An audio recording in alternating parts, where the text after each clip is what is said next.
Yeah, this is one of the big questions. And anytime I kind of tell folks, what I do for a living, no matter the age, this is oftentimes kind of the conversation that it ends up leading into. And my hope today is to provide a little bit of insight about just how I kind of approach conversations about like what is the right kind of career for you.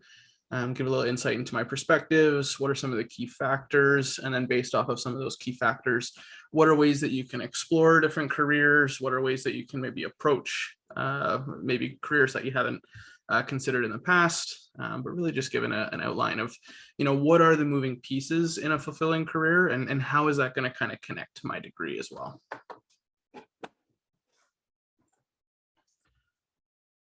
Just a little, you can see my screen there, right? Everything's good. Okay. Usually I have a little box around my screen, but I don't see it, but everything looks good. Okay. So today I like to be really engaging. That's just kind of the approach I take when I'm doing workshops or connecting with different groups. Because ultimately the workshop's for you folks. So I want to kind of have you involved, and I'm going to rely a little bit on you just for some direction and a little bit of feedback too. So just kind of reinforcing that, feel free to speak up, even if you're with your microphone, if you'd like. If you want to, type a question or something in the chat, feel free to do that as well. There is a raise hand feature, so I will keep an eye on the list of participants and such too, in case anybody raises their hand. But yeah, just really encouraging that engagement here today. Now I do want to launch a couple polls here. Did we get one that's all of them? We did. Awesome. Thank you, Max. So I'm just going to launch 3 questions here, and we'll just give about a minute and a half to let you answer those. So just to share kind of our responses here, just because it's nice to kind of see. Okay, so some of us have 1 to 3 career options in mind. That's kind of the majority. Some of us with less kind of specific career options in mind. Okay. Yeah, overwhelmed with career possibilities. Yeah, that's I associate with that. I've had several points in my life where I was kind of trying out a bunch of different things and wasn't quite sure, and it can be overwhelming. So I think that's really a big purpose of this workshop is to help you focus in on what are some of the key details to be paying attention to, and how that's going to relate to some strategies to exploring those options. Second one, explored possible career paths in the past. Yeah, conversations with family and friends, right? Like networking tends to be a pretty big aspect of even just exploring career options, and what your family does, what your friends do. Those are really strong examples of what's kind of possible in the world. But as a first generation who's kind of gotten into like the mental health field, it's sometimes some of those things that you do see in our examples of careers in your life aren't necessarily connecting with what's best for you. Profs, yeah, other staff in the department. Jobs, yeah, looking at job boards is a great way to figure it out too. Okay, so I'm going to show you a couple of resources I think are going to be really helpful just based on the government resources response there. Biggest question about exploring career options: what's something that's fulfilling for me? Good, that's one of the major ones. We're definitely going to cover that and do a strong job with that. Okay. Great. Thanks, everyone. That's super helpful. So here's our agenda for today. Very briefly going to just talk about a career development model, just to kind of get a glimpse at, when it comes to the whole process of navigating and managing my career, what does that kind of look like? Be very quick on that. Going to do a bit of a warm-up activity just to check in with folks. Then I'm going to kind of go into a little bit of the mindset. What are the things I should be thinking about and focusing on when I'm exploring career options? And what are some resources that kind of connects to what works for me as well. Then I'm going to dig into kind of, okay, I've got a couple ideas. How do I do a bit of a deeper dive? How do I go kind of that next level of really getting a feel for what's going on in that field? And then how do I prepare myself? So kind of connecting it to your degree a little bit. All right. So this is the career development model we use for career services. And these are 4 areas we're always supporting folks in developing. They're things I'm working on myself too. It's one of those lifelong kind of processes. But over time, of course, we get more clarity and we become familiar with different areas a little bit more. but things may change as well, just as our life situation changes too. So knowing who you are, what you're about, that's kind of that insider perspective. We'll talk about that. Investigating your options, what's actually out there, what exists in the labor market right now. Focus and plan. Okay, I've got a couple ideas. How do I kind of achieve that? And then a big piece of that is communicating your value, which is the one section we're probably not going to touch on today. But that's resume, cover letter, interviews, networking. That whole piece kind of fits into that last category. So the goal today, I'm going to show you a couple different tools about how to explore kind of career options, and I'm going to give you a little bit of time to kind of even test them out and explore them a little bit. So part of that is investigating what's out there, but part of that is also, what works for me. As I'm looking at things, what are the things I'm paying attention to? What are the things I'm gravitating to, and why? So there is a little bit of mindfulness or reflection piece in that too. And as I mentioned, what's out there, and specifically, I'm going to show you a couple of resources for labor market information, which can be a little bit difficult to locate for just based on feedback I've heard from other students. So I'll show you a couple of things that I think are really useful. And then really, I think ultimately just setting at least one goal today of what's something that you can do. What's your next step when it comes to exploring your career options? That's kind of our last learning outcome there. So a question for the group here. When it comes to career trajectory, kind of developing your career, planning your career, oftentimes, folks will kind of do a high school, maybe do post-secondary, finish that program. They might go to grad school, get a job, work, and retire. So on a scale of 1 to 10, how much do you agree with that? With 1 being, I disagree with that, and 10 being, I do agree with that. Yeah, we do get a range of responses with this. So this is something that we kind of, in our field, we call it linear thinking. So it's the idea that A connects to B connects to C, that there is some form of sequence that's kind of part of career. And it feels good, and it's nice. And I think there's a lot of pressure on society to kind of have things go planned and go this expected way. But the reality is career tends to be quite messy. And it's for a variety of reasons, from, a pandemic can strike at an unexpected time to, I have a family situation that I have to take care of, and I have to relocate to, the economy is evolving and I have to adjust and then maybe go to a different field. What university maybe accepts me into their program. Is there somebody studying a topic I'm really focused on, so I'm going to go chase that. So there's just so many factors involved in navigating your career, navigating your life, that's where the complexity comes from. So all of these factors are kind of impacting your decision making, what's available in certain areas, certain locations, and we're doing our best to manage all of these factors and find something that's fulfilling for us. So it's not uncommon for folks to, maybe have 10 years in an industry and change tracks and kind of go into a different industry, and they're working beside somebody who, graduated straight out of their master's, but they're maybe doing a similar role. Like, people really do come from very different backgrounds into different fields. And I think the more you kind of get experience within employment in different fields, it really becomes apparent that people really do have unique backgrounds. So that's something we're always kind of trying to deconstruct, is that linear thinking. It definitely exists to some degree, because those are the systems we rely on for education right now. So I'd maybe rank it at about a 3 or a 4. If that kind of makes sense. So I'd kind of lean on the disagree side of it.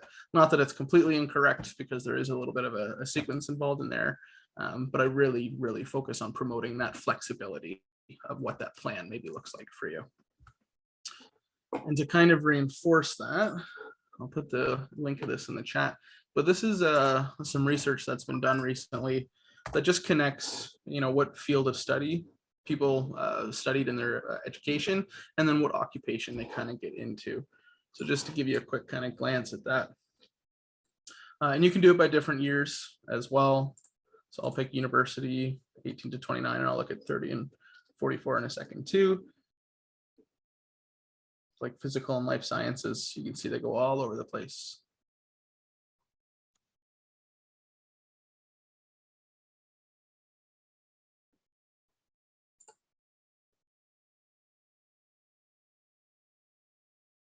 Yeah. I just find it's nice to sometimes have a tangible some tangible data set to kind of look over. It just really helps to break that down. So it's something you can feel free to explore a little bit. So when it comes to this complexity, we kind of talk about chaos theory and how are we managing this complexity, because we do actually quite a good job of it, just as human beings with our cognitive capacities. But we're always looking for patterns, right? What are patterns that we're noticing in the market? Where are people's attention kind of focused? What are some of the needs going on in society? We're always trying to kind of keep an eye out for some of these patterns. And then, okay, how do we navigate our career? So this gets into a bit of a couple different styles that people maybe take when it comes to navigating their career. And I'd say I've actually filled all three of these at different points in my life, just because that was kind of the best approach. So we got navigators, drifters, and explorers. So navigators is kind of that traditional, there's a lot of pressure to kind of have everything figured out. So you're looking at a map, there's a point that you're trying to get to, and you're really focused on it. That can be helpful because then you can plan, but that can also be a disadvantage because sometimes along the way, you might have an awesome option that you just weren't open-minded to. So you could also miss out on really, really great opportunities if you're hyper-focused on something. Explorers, so these are folks who, are looking at their map. They've maybe explored a couple things, but there are certain places within kind of the economy or within different fields that they haven't explored yet. So maybe they're intentional of looking at the map, haven't been here, so I want to go check this place out. And then drifters, they're just kind of going with the wind. Wherever kind of life takes them, they adjust and kind of adapt to that. And that can have its advantages too, especially when maybe your need or your financial need or your situation's kind of a little bit more like I need something now. So that can be something helpful as well. And there's also, we talk about happy accidents. I'm going to talk about that in a second, but actually I'm going to shift into it right now. We talk about something called planned happenstance. So this exploration, this looking at different types of opportunities, and I say it all the time, put the energy out there, let folks know what you're up to and what you're capable of, and see what kind of comes back to you. And just being open-minded is helpful because those can be chance opportunities to increase your quality of life. And really it's having the right skills that are going to enable you to seize them. So a big piece of that is knowing what your skill set is and how to market and communicate them too. So those are our two things we're always supporting students with. And then I love the concept of positive uncertainty. When it comes to career, I think I have lots of conversations with students about uncertainty. There is always this kind of level of, I don't know what's going to happen. I'm going to start applying to a variety of different jobs, and there's some uncertainty with what life is maybe going to look like in a year or a couple of years from now. And I think as humans, we're kind of conditioned to focus on this negative side, what's the threat, what's the problem, what can go wrong in that process. But I really encourage folks to focus on also, what are the awesome things that can happen? You know what I mean? There's always another side to that coin.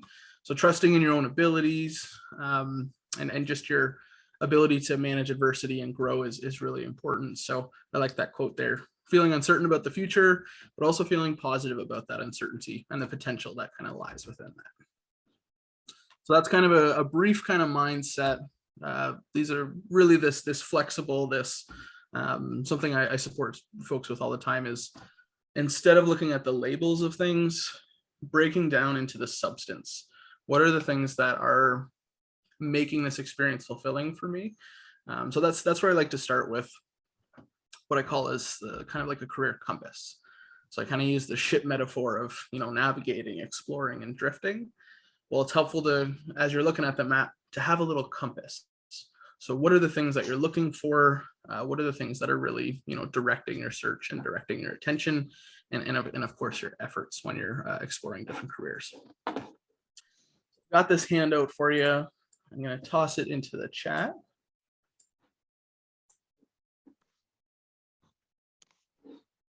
And I'm gonna do a quick little activity with you folks. I'll let you download that and open it up.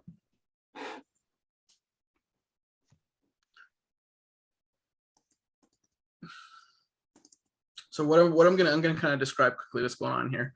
So on the left side, and I'll kind of give like the long term, this is what it can be used for, but I do have a kind of a quick kind of 2-minute activity for us.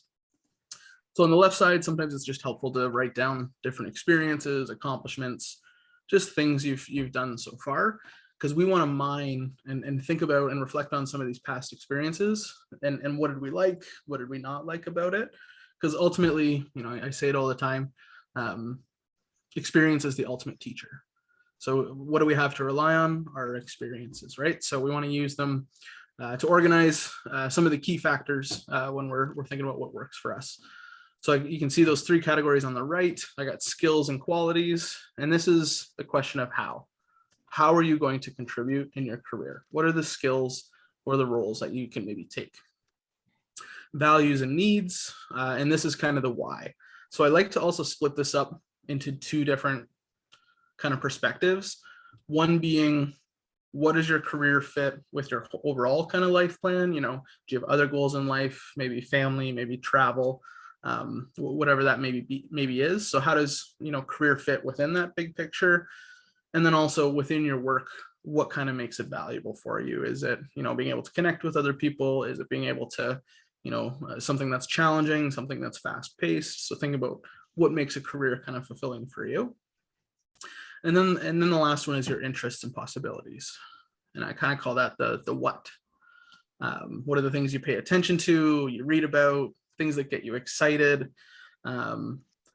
What you may notice over time is there are certain topics that you get really excited about and you could talk about for, you know, 40 minutes, an hour, and it kind of enters in the conversation and you're about to dig into it, but people just kind of naturally move on. It's like, wait, no, I'm not done with that topic yet. I want that back.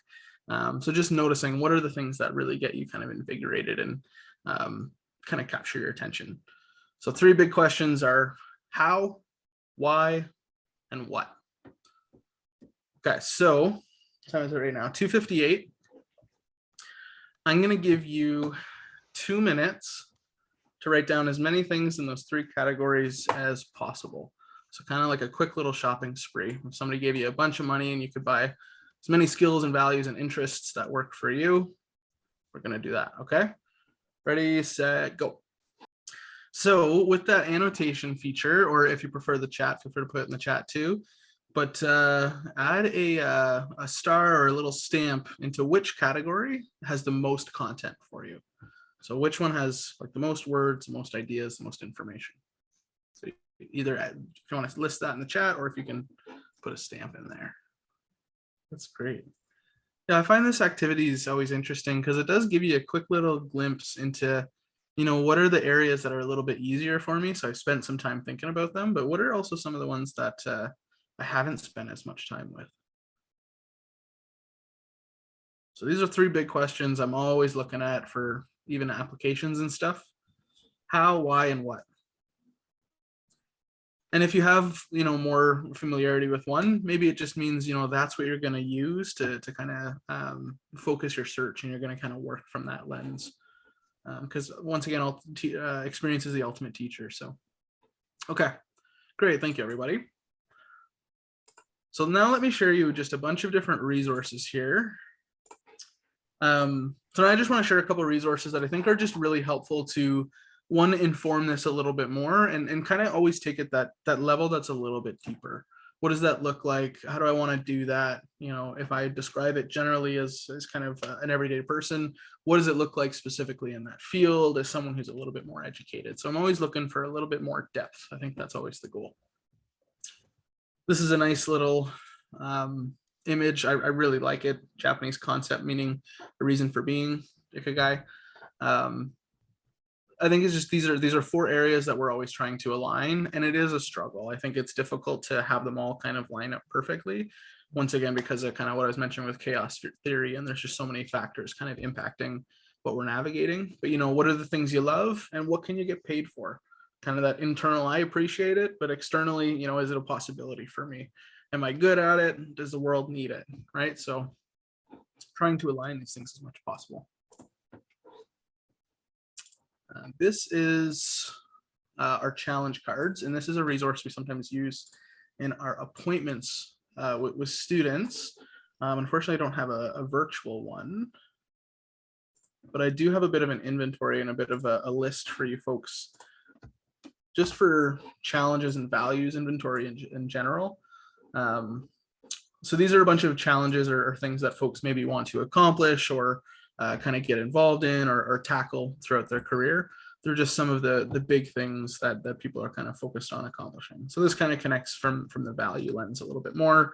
And then even just the second page is a nice inventory of things that you maybe want to keep an eye out for. Some things might be more important than others for you, but sometimes it's just nice to have something to reference.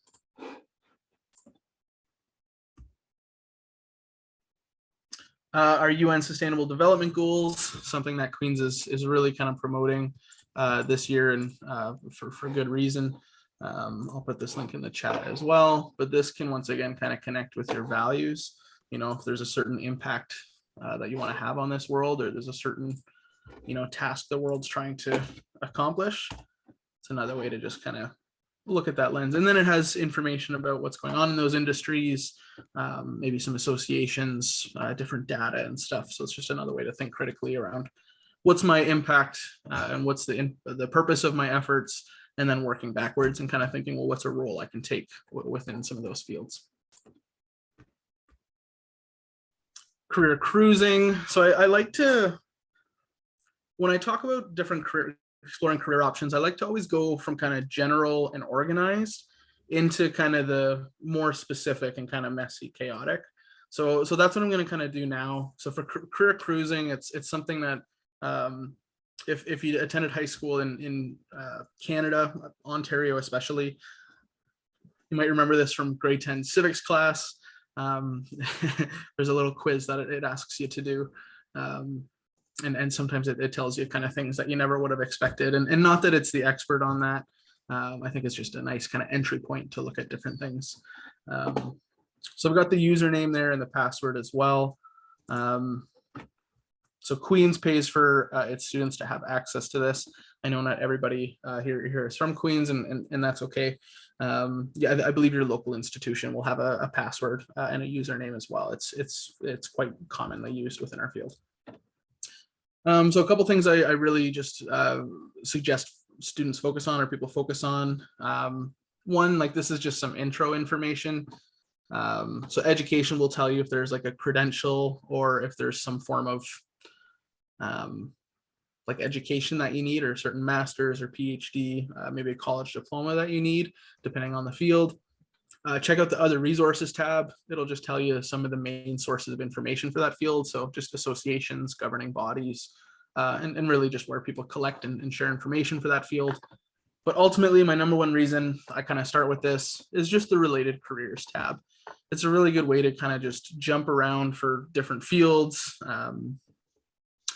and just see what's kind of similar but a little bit different. And I think just as you explore, sometimes you end up on a totally different side of the website. I kind of joke and call it the rabbit hole a little bit because that tends to happen.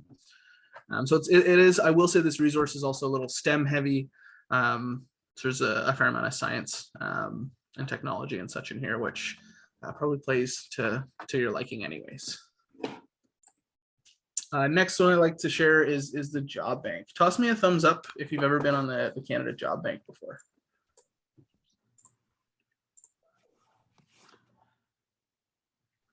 Okay. This is one of my favorite tools to show folks right now. So I'll put the link in the chat for you there as well. And I'll also attach the slides to the chat at the end of the workshop, and I'll provide it to Mark as well to circulate as needed as well. So sorry about that.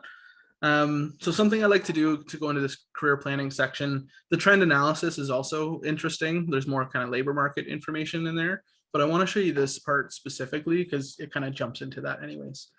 So you can search by field of study. It tends to be a little bit more general. So I do actually recommend you search by occupation. And what I like about this is you can just start typing in a keyword and it's going to populate these different categories. So you can see the numbers are in the brackets here. So those numbers are the codes that we use to organize our entire economy. So if there's a role that pays taxes here in Canada, it's going to fit somewhere within one of these categories. So I find that's nice because now there's a bit of a limit on what I'm looking at. Okay, everything's kind of organized within this system. And it's a good kind of jumping off point. So what you can do is open up that profile, and it's gonna give you a bunch of helpful information. So I'm gonna walk through these a little bit. So first, the description. It's not just gonna tell you what that field is. One, it's kind of nice to see the job duties too, but now you've got a list of job titles. So you can plug these into different job boards and get a feel for, what does that job look like on paper? What does the job description involve? What's required for that? What are employers requiring for those roles, looking for those roles? And then even related occupations. So this is kind of similar to the last resource I showed you, the career cruising, but it's kind of relevant categories as well too. So that's just another way to kind of jump around to similar careers. The wages I really trust because it's based off of taxes. So this is one of my favorite spots that I recommend for looking up information about salary. One of a couple, but that's one of them. Requirements is nice. It'll tell you if there is a governing body. So apparently in Nova Scotia, it is regulated.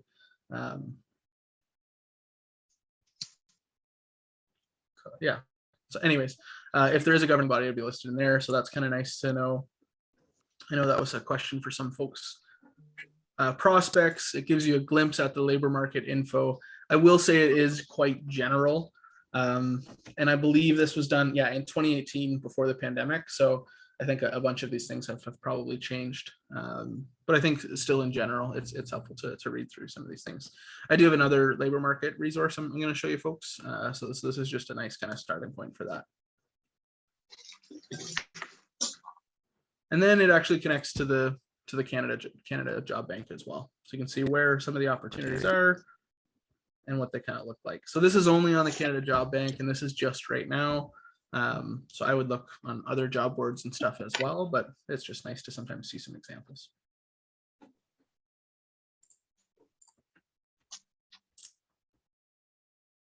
If you're interested in looking at information in the States, our economies are quite a bit different. One of the big differences is Canada is mostly small companies, like 98% of Canada is made up of small companies, whereas the States has a larger portion of just large companies. But they, once again, a lot of the occupations are pretty similar across the border, so it can be helpful just for exploring career options as well. And then something else I recommend. So when I get kind of most specific and you've got a feel for, I want to get into this field, and I have a feeling a bunch of you are probably in this space. What I usually recommend before going into this is having kind of 3 to 5 different career options that you want to learn really specific things about. So what this is it's the LinkedIn alumni tool. So what you can do is just log into LinkedIn. And at the top, you can just search for Queen's or any other institution too. If there's other institutions that have similar programs, maybe you want to see where people graduating from that program go to. But when you pull up the school's profile, there's this little alumni tab. You can also do this for companies. I'll talk a little bit about searching for companies if you're really kind of targeting a certain field. But when you look up a company, it'll say people, and it brings up the same tool. So it's just a really helpful way to kind of sort through a database of people connected with that company or with that school. So, where they live, where they work now, what they do, what they studied. You can even see at a quick first glance, these lists are very, very different. And then specific skills too. So if there are certain skills you really want to make sure are part of your career, you can add those in there. And then the results just pop up below. I usually recommend try to get down to about 50 to 100 people, just so it is specific enough. Yeah, so I think that's one of the best ways. And you can type your degree in the keywords here and even put like a graduation year. So, I don't know, 2016, 2017, what are people doing 5 years after they graduate from this degree? What does that look like? Sometimes it's just a nice way to get some examples of what are people doing? How did they get there? It really embraces the chaos, this kind of resource, because you get some tangible examples of, people making different decisions and going different directions. And then check out, there's probably alumni groups associated with your university as well.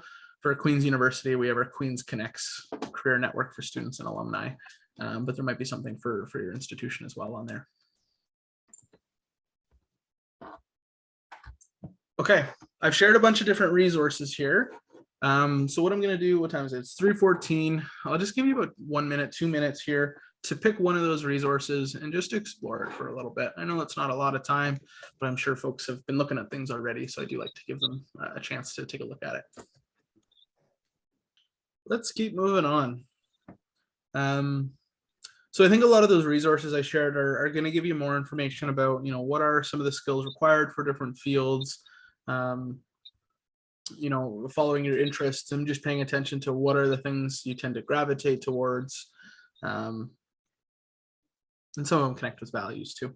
So trying to kind of work from those 3 different lenses. I think it's trying to get away from the labels a little bit and really thinking about the substance of experiences, which is often how I contributed, why I contributed, and what I contributed to. It's 3 big questions. Okay, so you've got kind of 3 to 5 ideas and you're wanting to do a little bit of a deeper dive. Okay, I want to get into those fields, maybe I want to get some experience. What does that look like? How do I do that? So one, I like to oftentimes start with just job boards, what's out there, what opportunities exist kind of publicly. I will say in Canada, a lot of opportunities actually happen kind of through networking. So I'm going to talk about information interviews and networking a little bit. I'm not going to dig too much into like an approach and stuff for networking, but I think especially for you folks in your background, kind of getting more specific, networking is going to be pretty crucial. So I've got a couple strategies that I'll share as well. But starting with job boards here, for Queens, we've got our work study program, which is something we do in collaboration with the Student Awards Office. And that's based off of financial needs. So you just have to make sure that you're a full-time student for that. We also have our general job posting board in my career. We're kind of just thinking in general, there are a couple common job boards. Indeed is one of the big ones in Canada. I've got the LinkedIn kind of job search picture there as well. Glassdoor is a website that shares kind of crowdsourced information about feedback at different companies. So that's another resource. But if I was looking kind of specifically in like astrophysics or astronomy or something, check out the association for your field. So I've got Casca in there. They've got a little bit of a spot on their website for specific jobs in that field. Sciencecareers.org is another kind of more specific job board. So I've got a bit of a link there for you too, but that's just another kind of lens to think from. What are the local associations? Do they have a career board? Or is there maybe a conference or an event coming up where I can network, maybe get to know some folks, and then even just Googling and seeing if there are specific job boards. If you're thinking more of a, I just want to get into the right kind of location, I want to get into a certain company, sometimes it's helpful to not necessarily look through job boards, but start looking for the right kind of employer. And then kind of networking, maybe connecting or talking to people who work in that company, paying attention to their job board, keep kind of applying, kind of get kind of known by some folks who are maybe in that company. So that's just another strategy, another approach. Target jobs, target a company. And I kind of think, you target jobs, oftentimes I know the how I want to contribute, or I kind of have a little bit more specific information or understanding. And if it's more, I know the what, and I know why I want to do it. This is the field, this is the content, but I'm not really sure exactly what that contribution would look like. Sometimes that can be figured out just with networking conversations. Sometimes it's just helpful to, once again, connect with different companies. So a couple strategies there. One, see if your university is offering information sessions. We offer them quite frequently, so you can find those if you're a Queen's student in our events calendar, in our My Career system. Also pay attention to career fairs. There might be career fairs from career services. Your department might be hosting various career events too, so pay attention to those. See if there are academic showcases, conferences going on. Those are some great places to connect with and network with people. Company and business directories. That's something I talk about lots with folks. Using those, sorry, fire truck. So using company directories and business directories, just to get a feel for, who is in this field in certain areas. So what I would do is just Google company directory and Ontario, or company directory Canada, or even like Kingston, Toronto, specific locations. And then maybe throw a certain field in there too, if you're not kind of finding anything specific. Usually in those directories, they do have filters for different industries. So I find just searching with it for location tends to be best. And then of course, once you locate some of them, check them out on LinkedIn. It's a good way to maybe see if you can connect with people who work at that company. Not the only way. Of course, you can look on their website and see, if there are emails and stuff that you can reach out to for a conversation as well. Labor market information. Okay. Not going to spend too much time on this because there is a resource that's pretty great. So the Labor Market Information Council recently actually started putting this resource together. I'm just going to give you the home. There's a bunch of interesting and helpful information in here.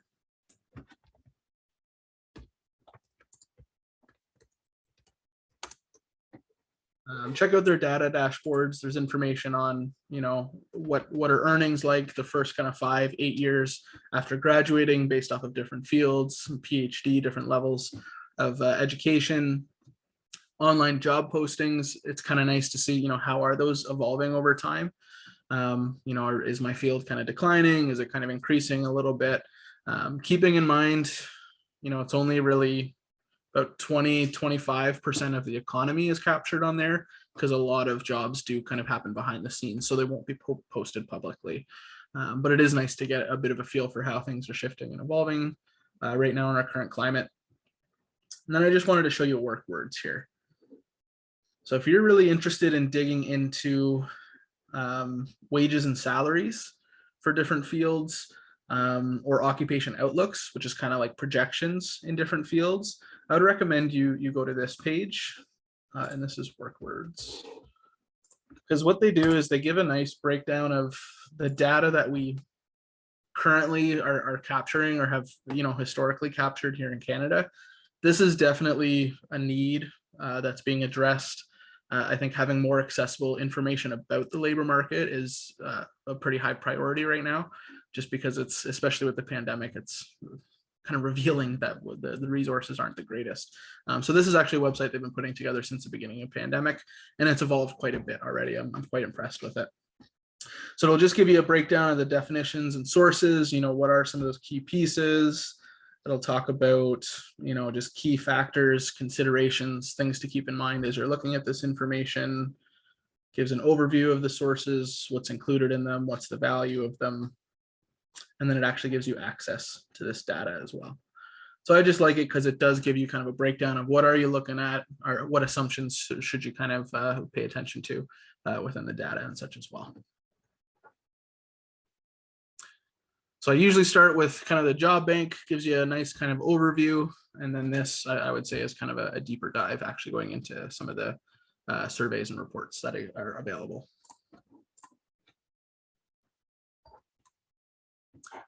Ontario also has a labor market resource, which is kind of interesting. I'm quite impressed with that one too. I talked about the Canada Job Bank, but there's a whole trend analysis and prospect section. So they've tried to make it accessible as well. This is the American one. Links in there, you'll have access to that if you want to check that out. It just gives a nice summary. I wouldn't pay attention too much to the salary stuff. It might be helpful a little bit, but our market's going to be a little bit different. Might be a general indication, but I wouldn't base like decisions off of like salary info for this, and then carry it over to Canada, just because the markets might be slightly different. Okay. And then ultimately, talking to the people who do it, talking to people who have the roles you want to get into, people who are at companies that you want to get into. I think once you do have a couple specific directions you do want to go, this is, I think, what you want to work towards, because they're going to have information that I'm not going to know about. They do it every day. They know what's kind of going on. So they might have, information about, if you were to ask them, if you were to start over again, How would you do that? What would that kind of look like? What trends are you noticing in the field? What skills really stand out to your employer? They're just going to give you some really helpful information. And that helps you kind of target your applications better. And if the conversation goes well and you start building a relationship, they might kind of advocate for you a little bit too. We never want to kind of go into networking conversations focusing on, I want them to get me a job. I think the approach I always recommend for networking is curiosity and authenticity. Those are kind of my two big things. Be really curious, own your own journey, own your own process, and be authentic, be real about it.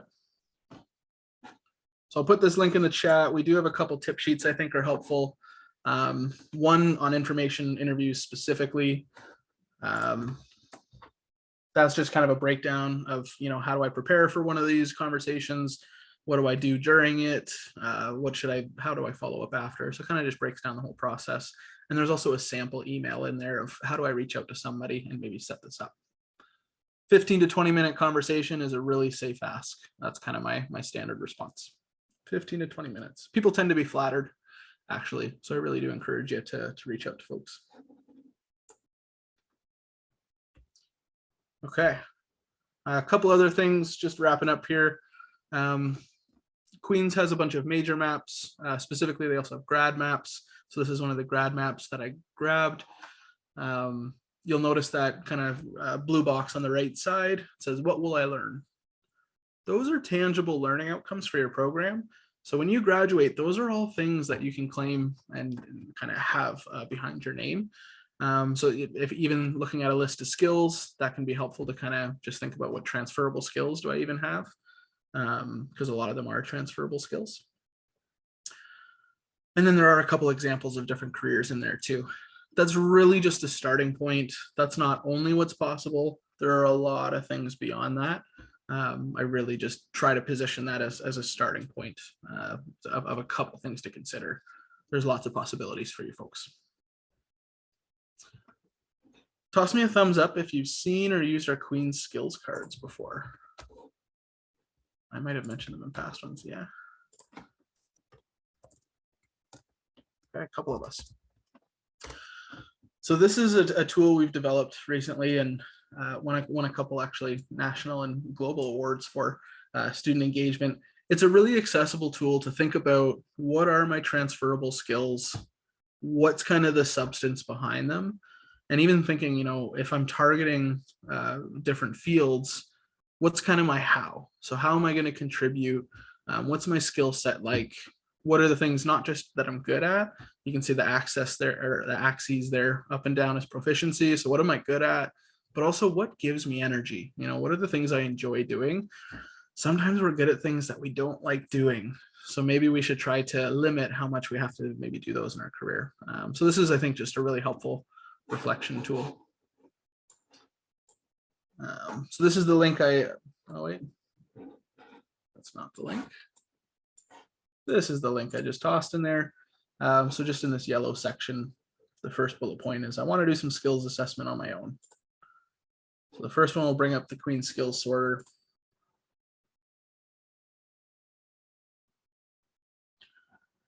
Sometimes it takes a little bit to load.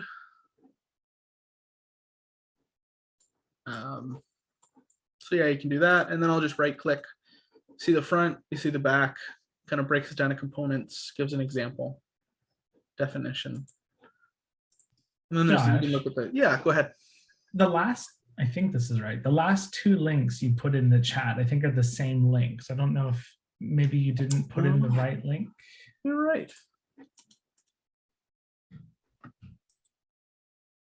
Thank you.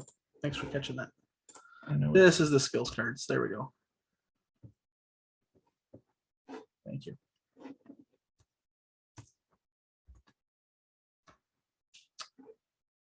Yeah. So check that out. It's just a nice reflective resource. And I would even say, like, if you're wanting to review that, and even connect with like your career counselor after, and just think about, how can these skills kind of be helpful in different fields, and how you maybe even want to incorporate them into some of your job applications too. If you're part of Queens, that's, yeah, feel free to book an appointment and we can kind of review your results and tie it into, maybe some next steps as well too. If you're feeling a little fuzzy on your skills and transferable skills, I recommend this for you. Okay. So in the notes on your kind of career compass handout that I gave you, there's a little notes section at the bottom. If you want to just write kind of one goal, one next step that you want to take in the next 2 weeks, next month, that's just going to help you a little bit with reflecting and finding career options that work for you. Just a couple helpful reminders there. Don't have to look at everything. There are some patterns. You'll notice some tendencies and commonalities over time, but just, keep seeking out the information, keep following your curiosity. And once again, getting some experience in the field can oftentimes really provide some insight if that's the right kind of direction for you. So getting some experience is ultimately, I think, the ultimate teacher for you. Any questions or anything? That's everything I've got for today. I think this has come up before in another session that you're running, and I think maybe you even said it in the session, I just missed it. But as you highlighted, and a number of people do join that are not at Queens, the McDonald Institute PDOs. And so, but my experience is basically every institute has a career service available to them. And so I just wanted to flag that. Like, everybody should recommend you find what that equivalent is in your home institution if you're not at Queens. Yeah. The other question I had for you is, what I feel like as students, there's pretty, I feel like the career services feels fairly welcoming.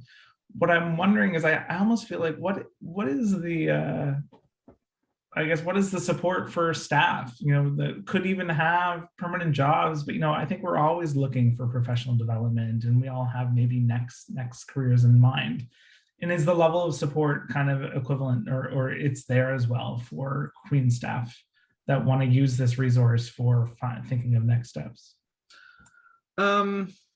These are a couple of resources I would maybe share, but when it comes to like appointments and connecting with somebody, we exclusively meet with students.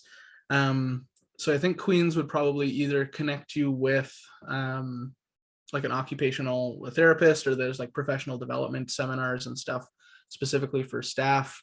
Another thought that just comes to mind is accessing your local employment center. So in Kingston, it's Keys. So that might be where Queens kind of sends you, because it is, it's government funded and it is an opportunity to connect with somebody. And even when like folks maybe move to Kingston for like a Queens job, they actually have like a partner program that helps the partner kind of find some employment in the area as well too. So there are a couple things that the Keys definitely works with Queens staff. So that if you're a staff, that's what I would recommend. One point of clarification: you say career services exclusively for students. Is it not also for postdocs?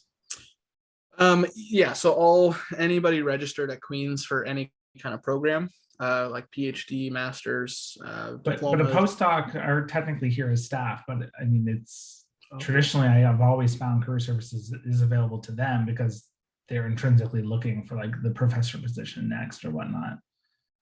Mm-hmm. I always find that postdocs are kind of in this weird in between where they're like, are they staff, or are they, they are HQP. And so, yeah, I always, sometimes services that really should be for them sometimes aren't explicitly. And so, yeah, I'm curious to know. I'm not sure. I'm going to actually have to look into that.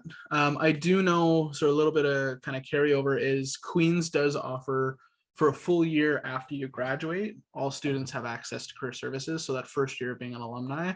So I'm thinking that it might partly fall under that, but I'm not sure if they have like a postdoc position, how they're kind of classified in their system. So I'm actually I'm gonna look that up and I'll get back to you on that. Yeah, I feel like they almost need the most career services support out of anybody, really.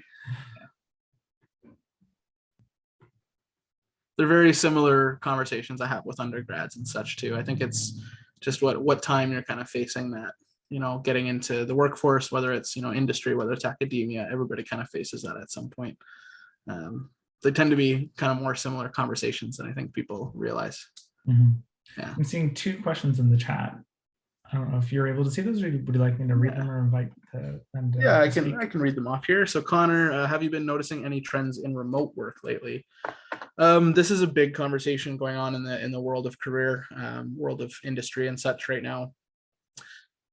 What we're noticing is a pattern of employers want their staff to be in office more, and employees want to have more flexibility and be remote. So there's a little bit of a conflict going on there.